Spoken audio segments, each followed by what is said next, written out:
Let's be honest. A bitter laugh escapes, or rather, let's be selectively honest. Because the crushing weight of authenticity in this world, it's a performance, isn't it? We're all playing a role, crafting this idealized version of ourselves, terrified of what might happen if the mask slips. Imagine a man, a seemingly successful man, but he carries a secret, a past failure so profound it threatens to unravel his entire existence. A wound that festers in the darkness. That, my friend, is the shadow self, and it dictates the selective truths we tell every single day. This isn't about morality, it's a survival mechanism. It's about the agonizing fear of rejection, the crippling shame of exposure, the desperate need to control the narrative before it controls you. We'll unpack the lies we tell ourselves and the ones we tell others to maintain power. To avoid shattering, to survive the judgment of a world that doesn't understand the brutal, beautiful complexity of the human heart.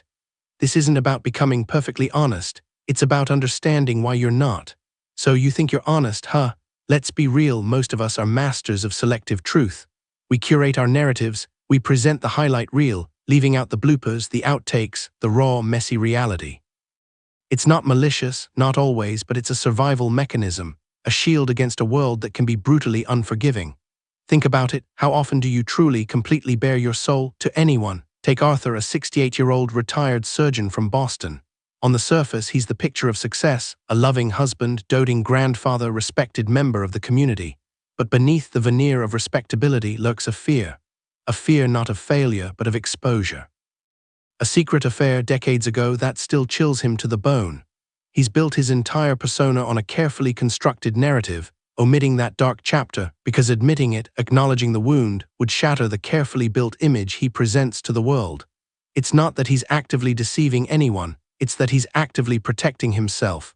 From what? From the very real possibility of rejection, the crushing weight of societal judgment.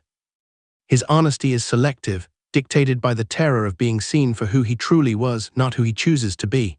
This isn't about lying exactly. It's a far more subtle, far more insidious dance, a constant negotiation between what we are and what we want to be perceived as. It's a self-preservation tactic as primal as the fight-or-flight response. And it's utterly exhausting. We're all walking wounded, constructing our realities with the fragments of our idealized selves. This selective truth-telling, this curated authenticity, it's a reflection of the deep, hidden wounds that shape us, wounds that only a deeper understanding of the self can truly heal. The man you present to the world is a carefully crafted persona, a construct designed to navigate the perils of life. But where is the real you, hidden beneath that polished facade? The truth, my friend, is far more complicated than simple honesty. Arthur's meticulously crafted life, a testament to control, is a fragile house of cards. One gust of wind, one whispered truth, and the whole thing could come tumbling down. That's the terrifying power of the shadow self, the parts of ourselves we bury so deep, they become ghosts that haunt our every decision. It's not just about the secrets we keep, it's about the lies we tell ourselves to keep those secrets hidden. Jung called it the shadow, this hidden, often monstrous part of our psyche, the repository of all we repress, deny, and disown. Think of it as the iceberg. The visible tip is the persona, the carefully curated image we present to the world. But beneath the surface, submerged in the dark depths, lies the far larger, far more powerful, unseen mass. That's where the real story resides. It isn't about morality, isn't about right or wrong, it's a fundamental survival mechanism, a way to protect ourselves from the very real fear of exposure. Consider Elias, a 72-year-old retired history professor from Santa Fe, New Mexico. He projects an image of calm, scholarly detachment, a man of quiet intellect, a gentle soul. He writes eloquent papers, delivers captivating lectures, and cultivates the image of a man who has mastered life's challenges. But beneath this serene exterior is a profound fear of failure, a fear rooted in a childhood trauma, the relentless bullying he endured for being different, a vulnerability he has spent a lifetime concealing. This fear isn't a simple discomfort, it's a driving force behind his actions. The academic accolades, the carefully chosen words, the deliberate detachment, it's all a shield, a self-constructed fortress designed to keep that dark truth from ever surfacing. He isn't consciously lying, he's actively creating a narrative that protects him from the overwhelming feeling of exposure, the potential shame of acknowledging that past wound. He maintains power, a sense of control and stability, by keeping this truth, this painful piece of his personal history, hidden in the shadows. And I know that feeling, that desperate need to keep the dark parts tucked away, out of sight, out of mind. It's a vicious cycle. The more we repress, the stronger the shadow grows, demanding attention in increasingly subtle and destructive ways. It manifests as anxiety, as crippling self-doubt, as unexpected anger, as an inability to form genuine connections, like a parasite feeding off your life force. The truth isn't some idealistic state of absolute openness. It's a gradual process of integration. It's about facing those dark parts, acknowledging the pain, the fear, the shame, and finding a way to integrate them into the larger narrative of who you are. To understand the shadow is to understand oneself, not to eradicate it, but to embrace it, to acknowledge its presence and power. It's not about pretending the darkness doesn't exist. It's about learning to live with it, to find a way to live despite it, perhaps even because of it. Because in the depths of that darkness, a truth far more profound awaits. Living with the lie, even a small one, is a constant negotiation with your own soul. It's a subtle erosion, a chipping away at the foundation of self-respect. It's a silent war waged within, a battle between the carefully constructed persona and the unsettling truth that simmers beneath the surface. Consider this: the seemingly insignificant fibs we tell daily, the exaggerated accomplishments, the minimized failures, the carefully curated online presence, these aren't isolated incidents. They are symptoms of a deeper psychological dynamic, a desperate attempt to control our narrative before it controls us. Jung called it the shadow self, that hidden part of ourselves we refuse to acknowledge, the part that holds the secrets we fear exposing, the desires we deem unacceptable, the weaknesses we desperately try to mask. And these secrets, these shadows, are often the driving force behind our selective honesty. Take Richard, a 72-year-old retired history professor from Chicago, a man of impeccable reputation, known for his calm demeanor and sharp intellect. Richard secretly struggles with crippling anxiety, born from a traumatic childhood event that even he barely remembers. The anxiety subtly dictates the way he interacts with others, the carefully measured words, the avoidance of conflict, the unwavering adherence to the role of the stoic intellectual. He won't acknowledge the anxiety. It isn't part of the story he tells himself about who he is. He's built his entire life around denying it, suppressing the uncomfortable truth of his inner turmoil. But suppression is not eradication. The energy of the shadow self, unacknowledged and untamed, becomes a powerful force, unconsciously shaping our behavior. It manifests in the lies we tell to others, and most powerfully in the lies we tell ourselves. It's a self-imposed prison, built on fear and fueled by a desperate need to control the perceptions of others, and more importantly, our own self-perception. Richard's anxiety isn't just a personal struggle, it's a silent dictator, subtly shaping his choices, his relationships, his very identity. He is a prisoner of his own selective truth.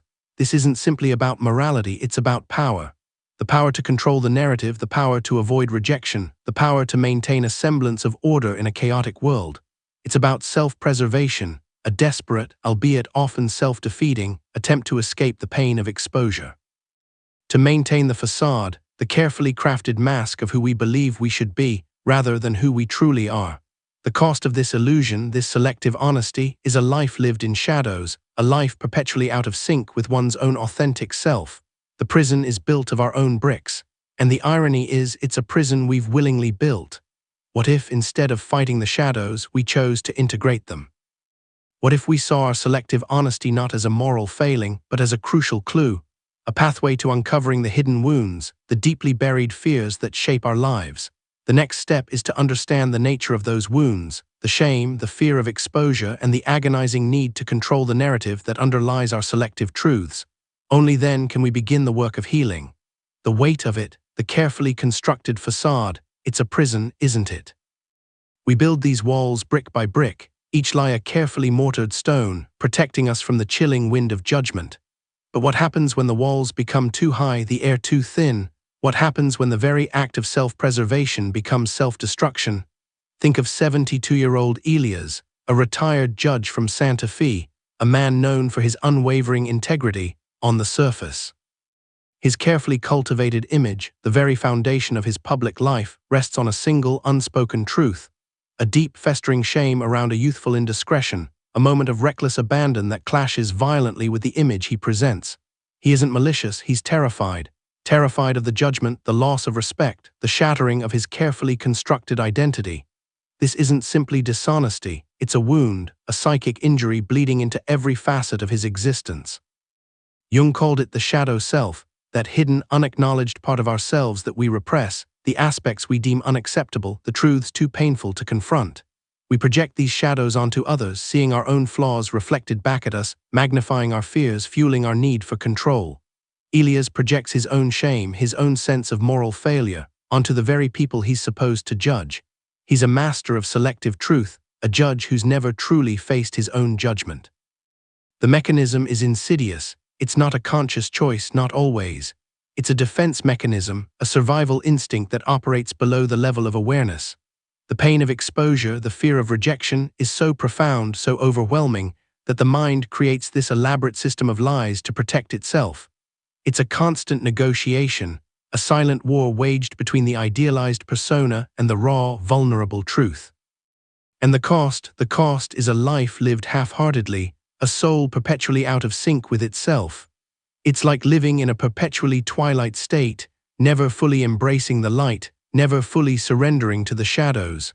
And in that twilight, the soul withers. This isn't about becoming perfectly honest, it's about facing the shadows, understanding the wounds that drive our selective truth-telling. It's about acknowledging that the desire for control often stems from a deeper insecurity, a fundamental lack of self-acceptance. It's about understanding the dance between shadow and persona, not to eradicate the shadow, but to integrate it, to bring it into the light and reclaim the wholeness it represents. For within the darkness, there's always a light waiting to be revealed, a truth far more profound than the lies we tell ourselves.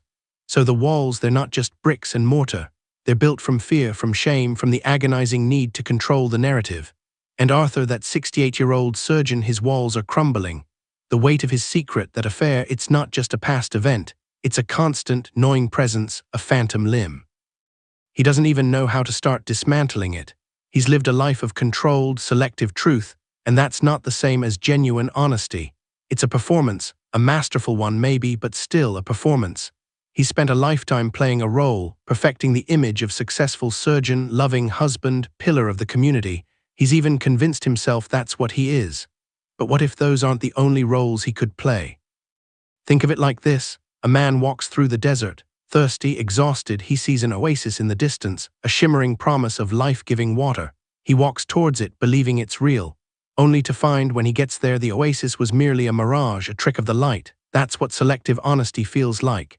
It's a promise of something that is ultimately elusive, the validation that only genuine self-acceptance can give. The thirst remains, the exhaustion deepens. It's not that he's fundamentally dishonest, he's simply trapped in a self-created reality that's both comforting and deeply suffocating. The truth is this: you're not broken, you were never broken, you were never taught the truth. You were taught to perform, to conform, to play the roles society expects of you, the strong, silent type, the stoic provider, the invulnerable man. The weight of those expectations, the crushing fear of failure, it's enough to make any man build walls. But those walls, they only keep you from yourself, and they isolate you from authentic connection. You feel it, don't you? The suffocating silence behind your tightly constructed facade. This isn't about ripping down the walls, that would be a disaster. It's about understanding what lies beneath those walls, the foundation on which they were built, and it's about accepting all those things fully. It's about integrating those things, bringing them into the light. The shadows, the darkness, they aren't the enemy, they are part of who you are. And honestly, this isn't easy. It requires brutal self-honesty. There's a path that leads toward wholeness, but it's a path of facing your deepest fears, your most profound shames. It requires courage. It requires vulnerability. It means walking the tightrope between the man you present to the world and the man you are in the shadows. You can continue down the path of selective truths, holding on to your comfortable lies, maintaining the illusion of control, the mirage, or you can choose differently. You can choose to confront the desert, to look your fears in the eye, and begin the long, arduous journey toward integration. And once the journey begins, there's a resilience you never knew you possessed. The pain of the past still lingers, but now it's a source of power. The pain is now the fuel for